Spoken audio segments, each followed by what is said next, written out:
How to turn off professional mode on Facebook. Hello everyone, this is Sabrina here to help you today. So without any further ado, let's get right into the video.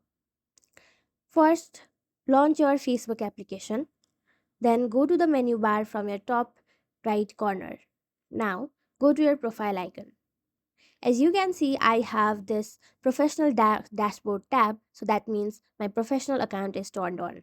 Now, in order to turn off, the process is very simple. All you have to do is tap on this three dot, and then you will see an option of turn off professional mode. Simply tap on it, tap on continue, confirm turning off professional mode, wait for a few seconds, and you will be done. So now you can see the professional dashboard tab is no longer available in my profile.